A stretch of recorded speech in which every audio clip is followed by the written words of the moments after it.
coverage at 12 p.m. and the entire total solar eclipse coverage through the eyes of NASA at 1 p.m. Eastern, only on NASA television.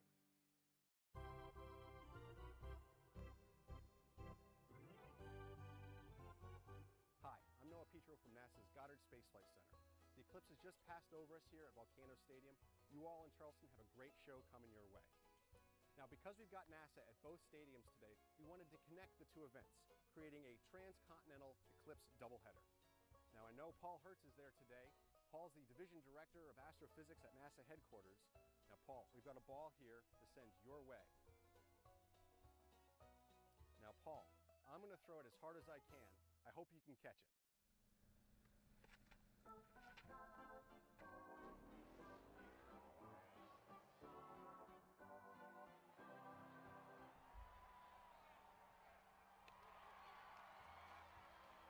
Great throw, Noah, but I don't think either one of us is ready for the majors. I'm here at Charleston Riverdog Stadium, and we're looking forward to a beautiful eclipse and an exciting ball game. And I hope everyone at Volcano Stadium enjoyed the eclipse and enjoys the rest of your ball game. Today is a great day for America, for baseball, for NASA, and for anyone who enjoyed the great American eclipse. Thank you.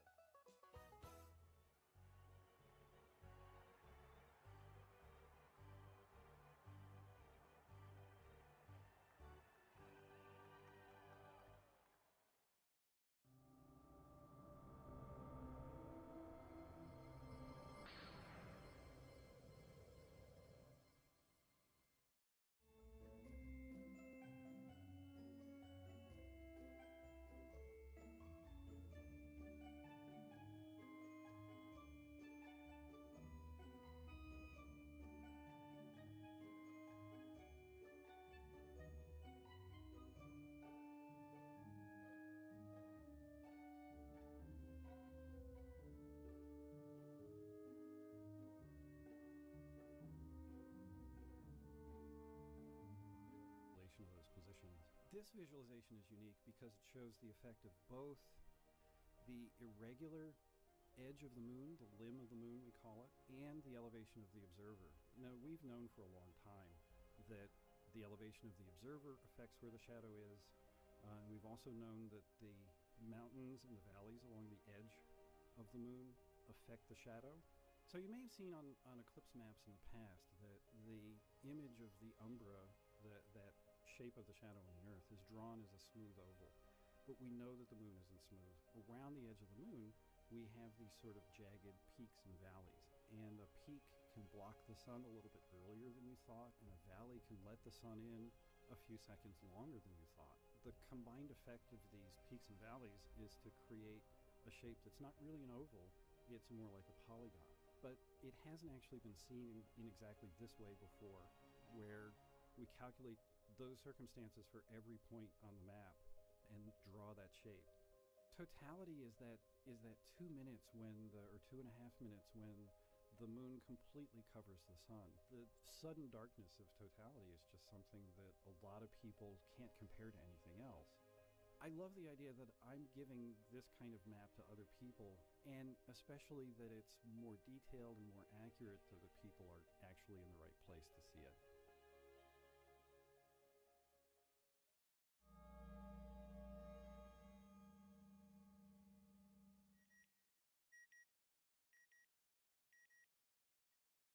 Watch NASA Television's pre-show coverage at 12 p.m.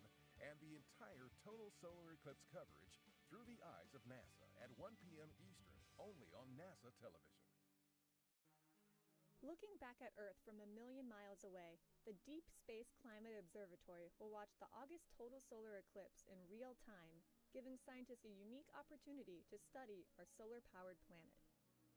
NASA's Earth Polychromatic Imaging Camera, called EPIC, will capture images of the moon's shadow passing over Earth. A team of scientists will combine data from EPIC with measurements taken on the ground to learn more about how the sun's energy is absorbed and reflected in Earth's atmosphere. Clouds affect how much of the sun's energy reaches Earth, which can be difficult to calculate without knowing how each cloud blocks, absorbs, or transmits light. Like a giant cloud, the moon blocks out the sun's energy during the solar eclipse. Because Because we already know the exact shape and makeup of the moon, scientists can use the natural phenomenon to develop new calculations that could improve estimates of Earth's energy system and answer questions about Earth's climate.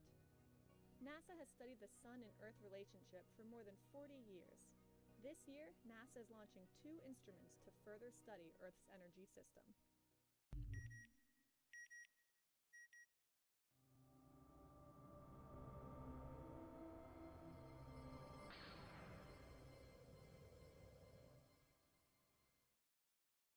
Studying total solar eclipses have revealed some of the most fundamental discoveries in science today. During these celestial events, scientists discovered the sun structure, the first proof of Einstein's theory of general relativity, and the element helium 30 years before it was found on Earth. They also discovered huge solar explosions called coronal mass ejections, eruptions on the sun that continue to be an important component of NASA's research. Coronal mass ejections, or CMEs, are giant eruptions made up of hot gas and plasma. From the sun's surface, they propel immense clouds of solar material into space, speeding at up to 1 million miles per hour and carrying enough energy to power the world for 10,000 years. Sometimes they're directed towards Earth when they can affect our planet's space environment, causing space weather. Scientists track and study CMEs because they can trigger global changes in Earth's magnetic field. When intense, these can create magnetic storms that can cause aurora, but can also affect satellite electronics and power grids on the ground. Scientists discovered these eruptions in the 19th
exploded the field of CME research. Total solar eclipses seen from the ground still provide unique views of the sun's atmosphere that help our understanding of what causes these explosions. Current instruments in space studying the corona need to block the sun's bright body with an occulting disk. The disk covers up the sun and a portion of the lower corona, an important region that scientists believe is responsible for accelerating CMEs and forming solar wind. So when eclipses happen to fall on land, scientists take advantage of these rare events. With each new total eclipse, there's the chance for new information and new research, and the chance to reveal something as astronomical as the first CME.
August 2017, a big month for astronomy.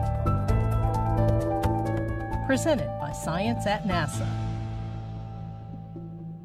Sky watchers in the United States have been waiting for this date for years. On August 21st, 2017, there's going to be a total eclipse of the sun. With the path of totality stretching from Oregon to South Carolina, people can see the eclipse from coast to coast. The timing of the eclipse will provide the opportunity for viewers to see one of the biggest astronomical events of the century, just a few weeks after enjoying one of the biggest meteor showers of the year. Every August, Earth passes through a stream of debris from Comet Swift-Tuttle, source of the annual Perseid meteor shower. This year, the shower will peak on the nights of August 11th, 12th, and 13th. Although the comet is far away, currently located beyond the orbit of Uranus, a trail of debris from the comet stretches all the way around its orbit, back to where it nears Earth's orbit. As our planet crosses the debris zone, the upper atmosphere will be pelted by specks of comet dust traveling 132,000 miles per hour. At that speed, even a flimsy speck of dust makes a vivid streak of light when it disintegrates, a meteor. Because Swift-Tuttle's meteors streak out of the constellation Perseus, they are called Perseids. Astronomer Bill Cook of NASA's Meteoroid Environment Office offers these observing tips. If it's not cloudy, get away from the bright lights, lay on your back, and look up. Remember to let your eyes get adjusted to the dark. It takes about 30 minutes. You'll see more meteors that way. You don't need to look in any particular direction. Meteors can generally be seen all over the sky. Not all the meteors you'll see belong to the Perseid meteor shower. Some are sporadic background meteors. Others are weaker showers also active in August, including the Alpha Capricornids, the Southern Delta Aquarids, and the Kappa Cygnids. But the vast majority will be Perseids. Cook says if you see a meteor, try to trace it backwards. If you end up in the constellation Perseus, there's a good chance you've seen a Perseid. Under ideally dark skies, observers can often see dozens or even more than 100 Perseids per hour when the shower peaks. This year, the glaring light of a bright, waning gibbous moon will interfere, reducing the number of visible meteors. Now for the good news. That same moon is heading toward the sun, narrowing as it goes until the thinning crescent disappears into a black disk that will perfectly cover the sun on August 21st. A meteor shower followed by a total solar eclipse. August better than that. For more news about backyard astronomy, stay tuned to science.nasa.gov. Watch NASA Television's pre-show coverage at 12 p.m. and the entire total solar eclipse coverage through the eyes of NASA at 1 p.m. Eastern, only on NASA Television. As the darkness slowly encroaches, do not fear. The sun will shine again. On August 21st, a total solar eclipse will cross the United States from Oregon to South Carolina. And for a couple of minutes, day will turn into night.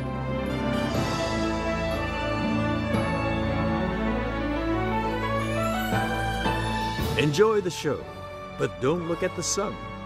The only safe time to view an eclipse is if you're in the path of totality and during the minutes of total.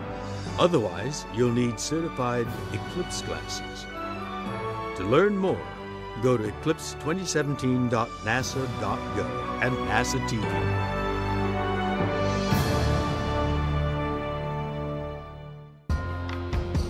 A solar eclipse occurs when the moon moves between the Earth and the Sun, blocks the Sun's light, and casts a shadow on the Earth.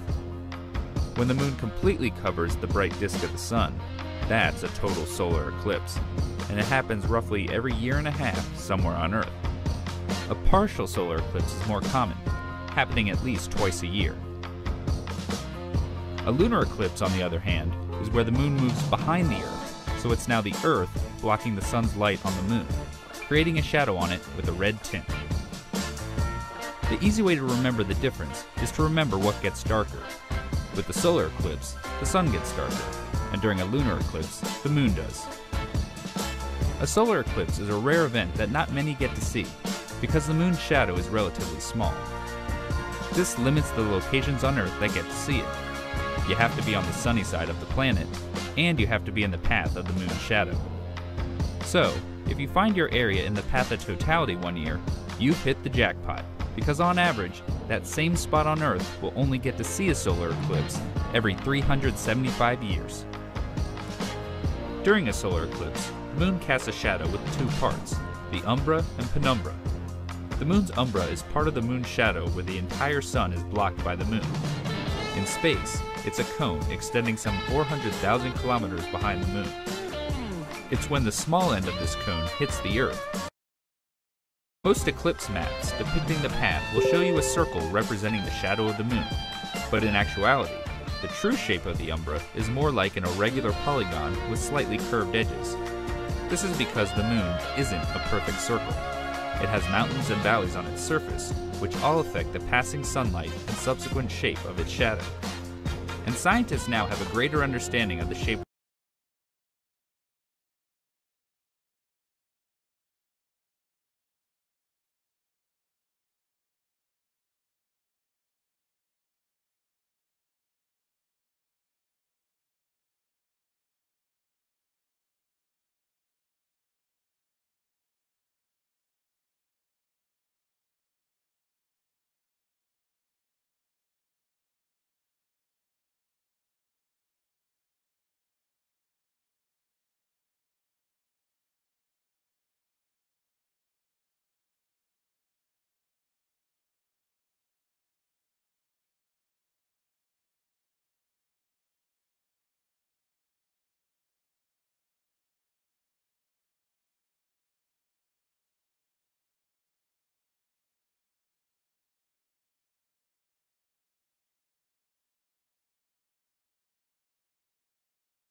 I'm going to throw it as hard as I can. I hope you can catch it.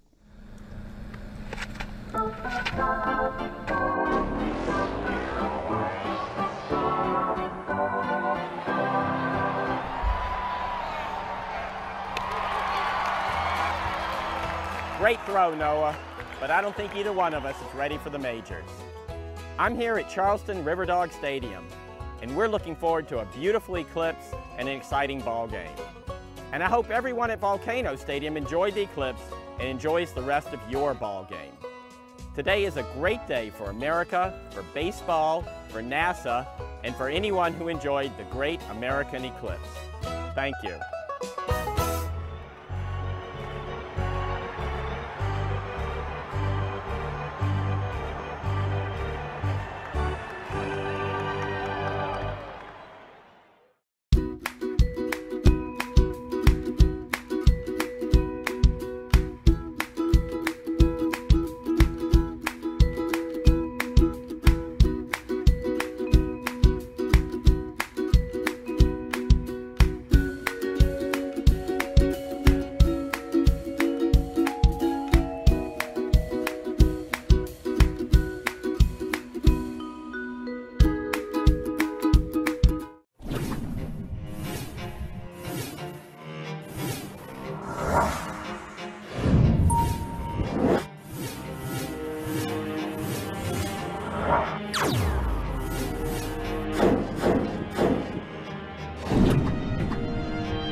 Karen, mic check. Karen, 1, 2, 3, 4, 5. Mic checks. Karen, go first. 1, 2, 3, 4, 5, 6, 7, 8, 9, 10, 11. I'm taking a look through the eyes of NASA from here at the College of Charleston in Charleston, South Carolina. Getting ready to talk in the heat today about Eclipse 2017.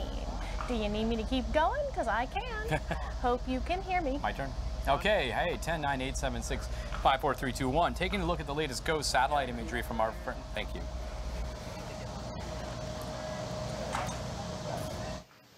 Testing 1, 2, 3, testing. We are at T minus 4 minutes and counting.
Through the eyes of NASA.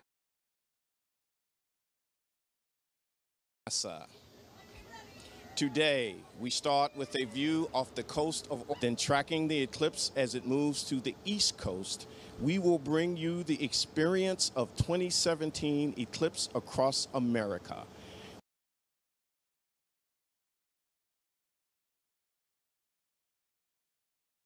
We invite you to join us for exclusive eclipse programming from coast to coast across the country.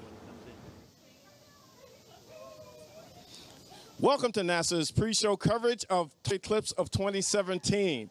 We're coming to you live from NASA Eclipse Central, College of Charleston in South Carolina.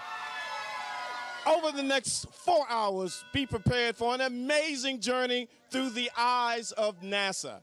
Now, on to our pre-show hosts, Karen Fox and Sean Potter. Guys, take it away. It's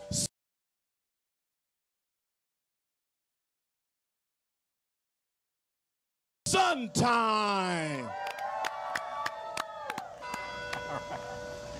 Thanks, Dwayne. Thank you, Dwayne. We have a great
solar eclipse. I am Karen Fox, NASA's communications lead for what we call heliophysics. That's the study of the sun and how it affects space. And I'm Sean Potter from NASA's Office of Communications. I'm also a certified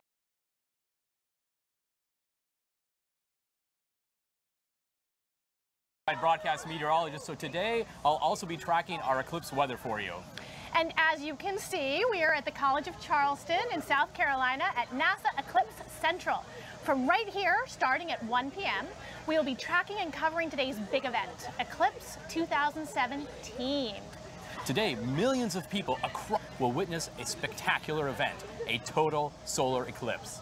As the moon crosses the face of our sun, we're going to be bringing you real-time, breathtaking images in locations across the country. NASA TV has cameras, telescopes, balloons, aircraft, and even spacecraft standing by to bring you views of this natural phenomenon. So get ready to look through the eyes of NASA. Plus, coming up at our 1 p.m. broadcast, we have NASA experts standing by at locations across the country. They're going to be highlighting views of the eclipse and also pointing out how NASA is using the eclipse to study not only the sun, but also our Earth and its atmosphere. Now, all of North America will experience a partial eclipse. That's where the moon blocks only part of the sun. A total solar eclipse is going to sweep across the nation along a 70-mile wide path arching from Oregon to South Carolina. This is called the path of totality, and people along that path are going to experience the glorious sight of a fully eclipsed sun. But first, I want to take just a moment to remind you of some very important eclipse safety tips. First of all, never, ever look directly at the sun. Not safe for your eyes and could cause damage. It's really important, and we're going to keep sharing safety tips throughout the broadcast. But for now, let's take a look at today's weather. That's great. Okay, so what we're going to do right now is we're going to show you an image from the GO-16 satellite. This is the latest and greatest weather satellite that NASA built and launched for our partners at NOAA, the National Oceanic and Atmospheric Administration, weather forecast year. And you can see it's a very detailed weather forecast, and you can see it's a very detailed picture of cloud cover across the country. And actually, for the path of totality, which remember stretches from Oregon, and actually for the path of totality, Nebraska stretches from Oregon into parts of Kentucky, Tennessee, and then exiting the U.S. into parts of Tennessee. Looks pretty good, except for the midsection of the country. Maybe Nebraska. Looks pretty good, except for the midsection of the country. And then as you get here toward the Missouri, Charleston, we look up, and then as you get here toward the we'll keep an eye on that and have more for you later in the broadcast. See some clouds, so we'll keep an eye on that and have more for you later in the broadcast. An eclipse is something called a transit. A transit is when one celestial body appears to move across the face of another celestial body. And today, that is our moon moving across the face of the sun. And it's almost time for that transit to begin. 12:05 p.m. Eastern Time, that's 9:05 a.m. Pacific Time, will mark the beginning of the eclipse over U.S. soil. So let's go right now to Salem, Oregon to hopefully catch a glimpse. There's a large celebration underway coordinated by the Oregon Museum of Science and Industry. Jesse Carpenter from NASA's Ames Research Center is standing by. The corona is so hot. That's like if you were standing next to a fireplace and as you moved away, it got hotter, which is crazy. But we know that it's from those dynamic magnetic fields that we're seeing here. Okay, I just got word that we haven't started. Okay, I guess we're going from the top. All right, thank you to Ames. Thanks, Jesse, and so we begin our eclipse coverage. Also coming to us from Oregon is this stunning image from a telescope located in the town of Madras. In partnership with NASA, the Stellarium is providing telescope feeds available as a live stream. This makes spectacular views available to everyone. Now, the Stellarium is a public learning laboratory that explores the world through science, art, and human perception. So let's talk a little more about that science and what it is that we're actually going to be learning today. A lot of people think that space is completely empty, right? Yeah, a lot of people. And it's not quite true. We actually live in the extended atmosphere of an active star. Heliophysics is the study of our star, the sun, and its effects on space. So the sun sends out solar material, and it helps drive this constantly writhing magnetic system throughout space. And this system surrounds Earth and the planets and extends far out into the solar system. So NASA studies this system not only to help us understand more about our place in the universe, but it also helps protect our technology and astronauts in space. So now let's go to Carbondale, Illinois, where NASA Edge is standing by to tell us more. Actually, we're going to stay right here at Eclipse Central in Charleston. So Karen, I'm going to hand it back over to you. So this is a good time to take another moment to talk about safety.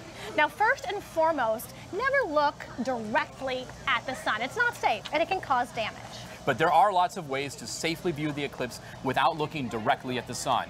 Be sure to visit eclipse2017.nasa.gov for detailed instructions and advice. Now, you may have seen these eclipse glasses, right? I got my pair. They are designed with special purpose solar filters. So ordinary sunglasses, even very dark ones, are not safe for looking at the sun. Now, even if you don't have glasses, you have options. For one thing, you can share glasses, right? This event, here, take my glasses, Share, Sean. we can share, yeah. This event lasts for hours. Now, you can also make a pinhole projector. It's simple. You can literally just take a piece of paper, you take a pencil, you punch a hole in it, you put the sun behind you, you hold up your paper down like this, and you're going to be able to see an image of the eclipse on the ground or maybe on a wall if you project it onto a wall. It's really simple to watch the sun safely. Lots of options available to you no matter where you are. There's lots more information about how to watch an eclipse. Again, that website address is eclipse2017.nasa.gov.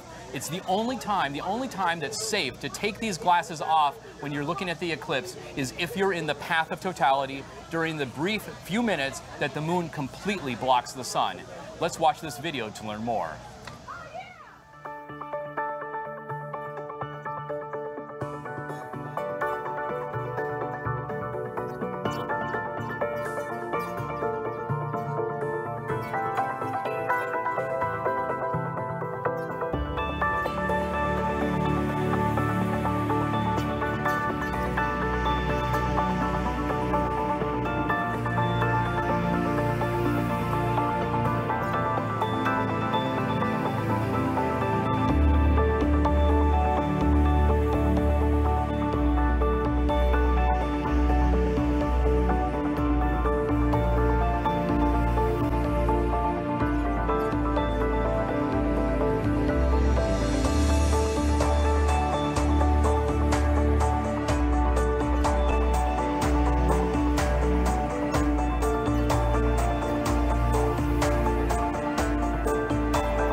On August 21st, 2017, the Earth will cross the shadow of the moon, creating a total solar eclipse.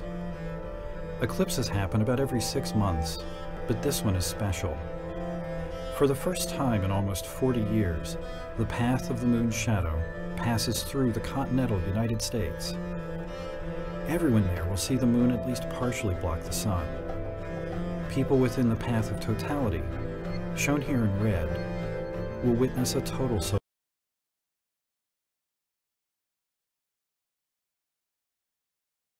eclipse. For them, the moon will cover the sun entirely. The sky will become twilight, air will cool, the stars will appear, and the black disk of the moon will be surrounded by the pale, streaming halo of the sun's corona. Totality will last for 2 minutes or a little more, and it will be visible along a swath that crosses the continent, from Oregon to South Carolina. For some, it will be the spectacle of a lifetime.